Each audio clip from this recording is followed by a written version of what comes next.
өкмөтүңө дагы депутаттарга да ишениш кыйын. Карапайым эл өз оокатын өздөрү кылып атат. Алар бир 200 мыйзам чыгардык деп атат, 200'ün бирөө да иштеген жок. Башка мамлекетте 5 мыйзам чыгарат, 5-өтөн иштеп атат алардыкы. Бүттүбүз кештик иштебейт. Ошол 120 депутаттар Армузбек Шаршенович Сапаров сап камалып жатканда бир түндө законду алмаштыра коюшту. Биз бийликке нааразыбыз. Бул Кочкор элинин атынан, Теңдик айылынын атынан каршыбыз. Эч бир партияны шайлабайбыз. Эл за них страдает.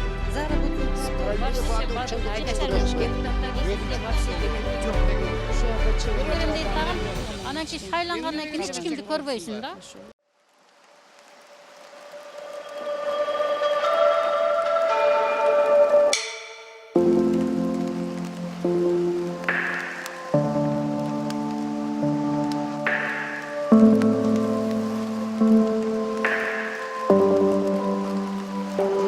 С вами Айпери Тимирова, и в рамках проекта «Коомдук пикир» мы продолжаем узнавать мнение жителей всех регионов. Сегодня мы приехали в город Каракол. Каракол является 4-м по величине городом Кыргызстана и столицей Иссык-Кульской области.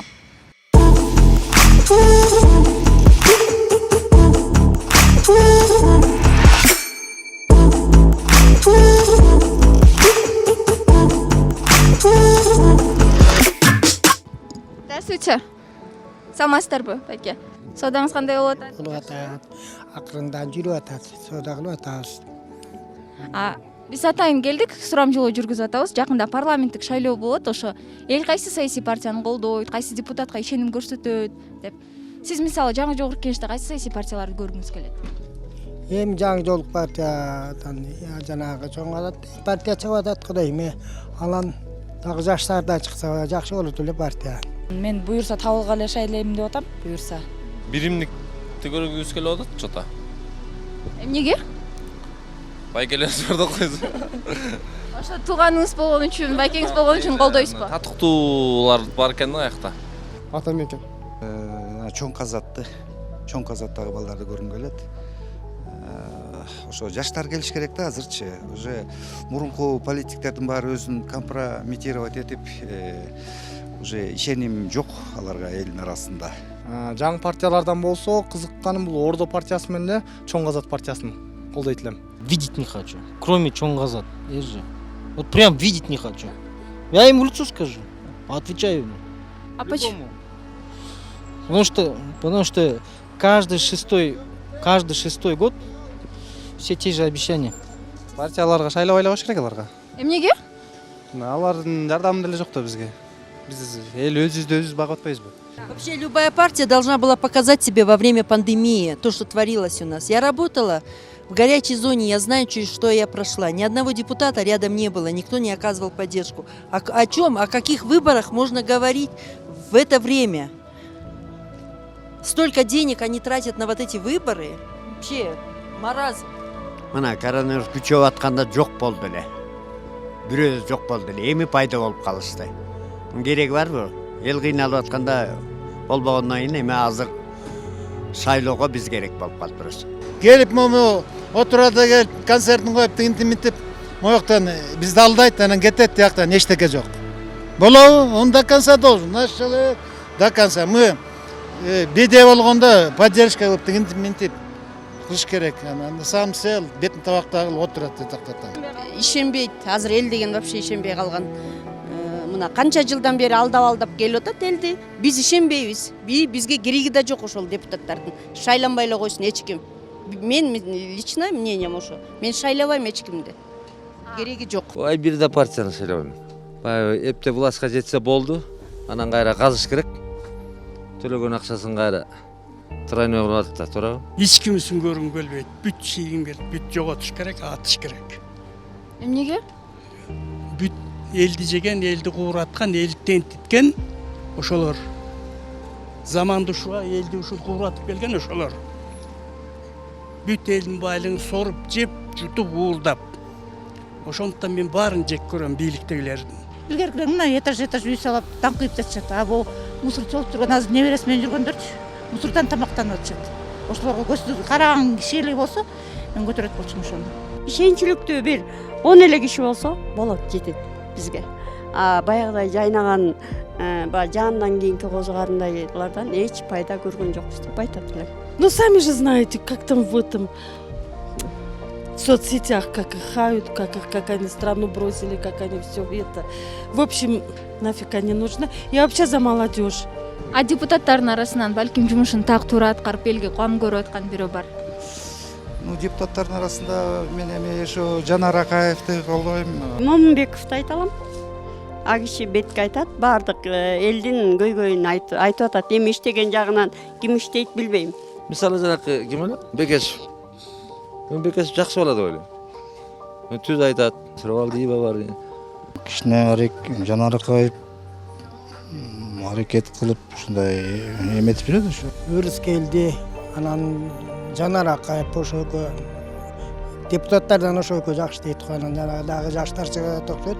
Жанар Акаевди көргүбүз келет. Эмне үчүн? Ким кандай десем, ошол иштейт да, аябайчы. Иштейт ошого. Элге көрүнгөн байке да, аябайчы мына жакшы.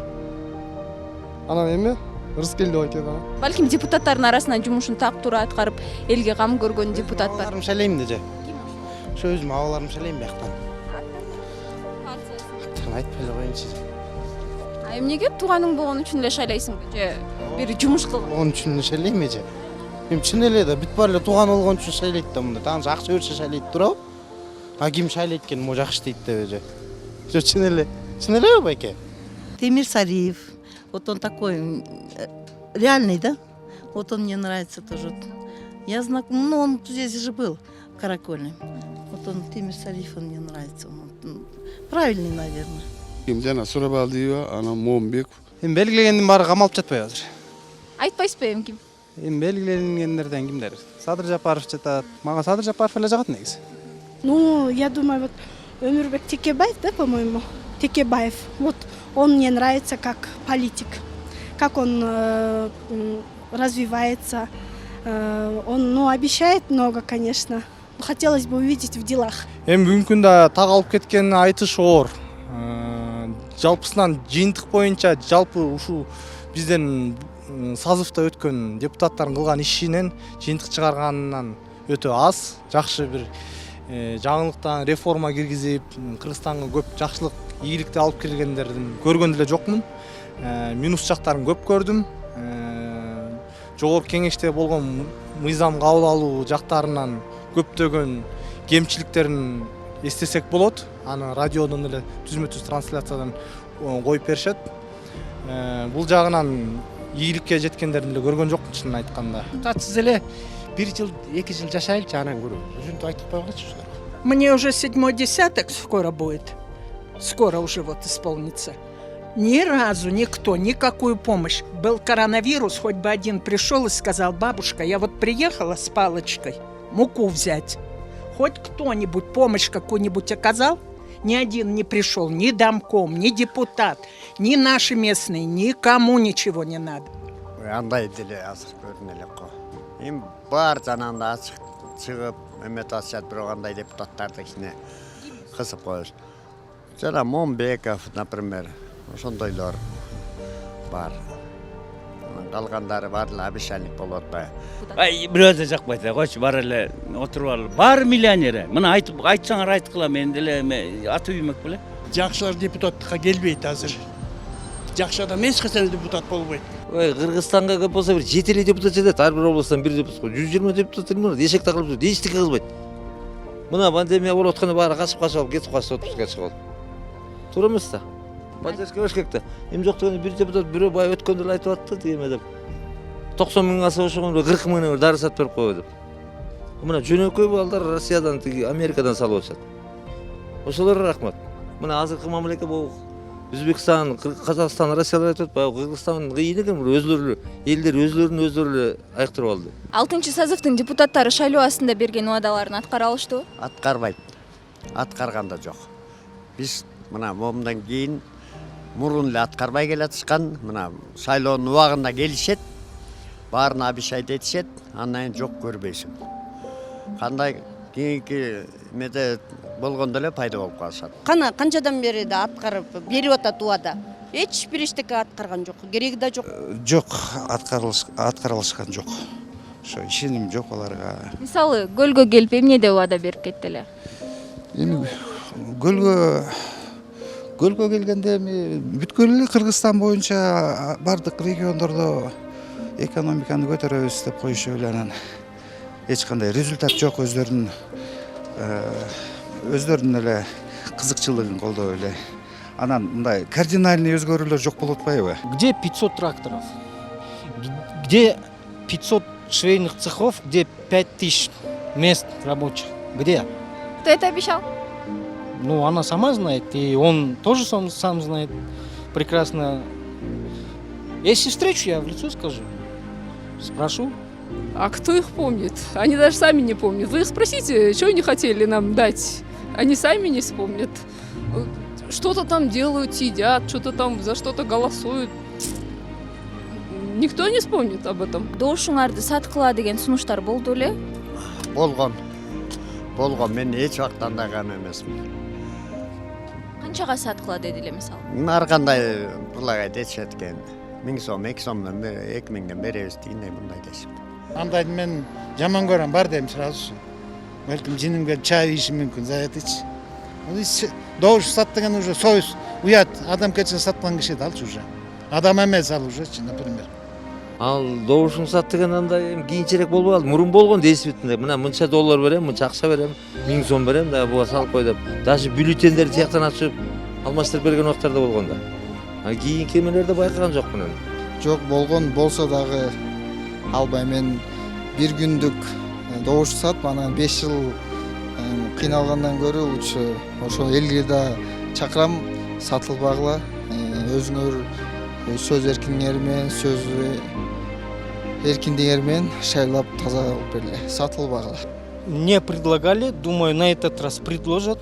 Вы знаете, я возьму деньги, я их кину потом. Ну, за своего человека я проголосую, которому я сейчас начал верить. Но я деньги возьму, но я его кину. И мои люди тоже кинут, я это открыто скажу. Потому что они нас тоже кидали, все время кидали. На этот раз я кину, и мои люди тоже кинут их. Это стопудово. Так что предлагайте по 100 баксов, по 200 баксов. Но я отвечаю, тебя я кину. Платят, если хотят. Пусть народ, тоже нужно помогать народу. Пусть хоть так помогают, если не хотят помогать по-другому. А народ может голосовать как хочет, его же никто за руку не будет ловить в кабине для голосования. Поэтому пусть платят, если хотят стать депутатами. Потому что после того, как они станут депутатами, потом их не поймаешь. Бул кыргыздарда адат болуп калса керек деп ойлойм. Добушун саткан. Бирок ар бир мекенимдеги жаранымга айтат элем, бүгүнкү күндө добушун сатсаң, эртеңки күндө өлкөңдү сатканга барабар. Добушун чынында сатпай, өзүң ишенген, көзүң жеткен адамга шайлашың керек, өзүң жеткен партияга. Эгер каршы болсоң, жалпы оппозиция жагынан билдириш керек. Жаңы жогорку кеңештин депутаттары биринчи учурда кайсы көйгөйлөргө көңүл буруш керек деп ойлойсуз? Эми экономика жагын караш керек да, көпчүлүк экономика канчалык өссө ошончолук эми элдин турмушу жакшы болот да. Анан чегара маселесин чечсе болот эле да. Ошо ызычуу болуп эле атат. Ошону жакшылап чечип бериште жакшы болот эле. Көйгөй көп го. Кыргызстандын көйгөйү жок дегенге мүмкүн эмес го. Мисалы үчүн, башка чоң эсеп менен айтпаганда эле 5 эле кишинин көйгөйү 5 миллиондун көйгөйү бир эле болуп атат. Мына таза суу каякта чыгып атат бизде? Эч жерде таза суу жок. Мисалы үчүн, азыр ушу курортный зона болуп атат. Ушул жерде эле таза суу жок. Кыргызстан өзү сууга бай го, а бирок биз качан ичип атабыз ошо таза сууну? Биз мурунку ушул шайланган депутаттар болгон учурда эле айтканбыз. Андан бери 5 жыл өттү. Бир дагы келип, болорунда чуркап келип баарын аткарабыз деген, мына эми бүтүп атса дагы баягы таза суу дагы эле жок. Биринчи очередте ушул. Андан кийин, азыр ковид жаңы эле бүтүп атат деп айталычы. Ковидке кандай эмне бизге эме даярдык кылып берди? Ооругандар оордук, карапайым эл өзүн өзү бакты, эч ким жардам бере алган жок. Бүткөндөн кийин алып келип титиретип коюп койду. Өлүп кетпедиби? Канча киши өлдү? Кана ошол кезде туруп бизге жардам берген депутат. Мына азыр экөөнү эле айтайын. Андан башка деле проблема толтура болот. Көйгөйгө деле көңүл бурган демне, көйгөй. Андан көргө акча жебей иштеп беришсин ошол эле. Иссык-Кульская область находится в окружении заснеженных горных вершин. Она для многих уже много лет является излюбленным местом отдыха. Как показал наш опрос, каждый второй человек недоволен работой правительства. Кроме того, треть респондентов считает, что партий в стране слишком много. По итогам нашего опроса в Иссык-Кульской области свое предпочтение политической партии Чоң Казат отдали 4 человека. За партии Биримдик, Атамекен и Ордо выступили по 1 человеку. Доверием народа в Иссык-Кульской области пользуется депутат Жогорку Кеңеша Рыскелди Мамбеков. На 2-м месте по популярности Джанар Акаев. 3-ю строчку в рейтинге занимает Эльвира Сурабалдиева. Имена таких политиков, как Дастан Бекешев, Темир Сариев, Садыр Джапаров и Өмрбек Текебаев назвали по 1 человеку. Ел за них страдает. Заработную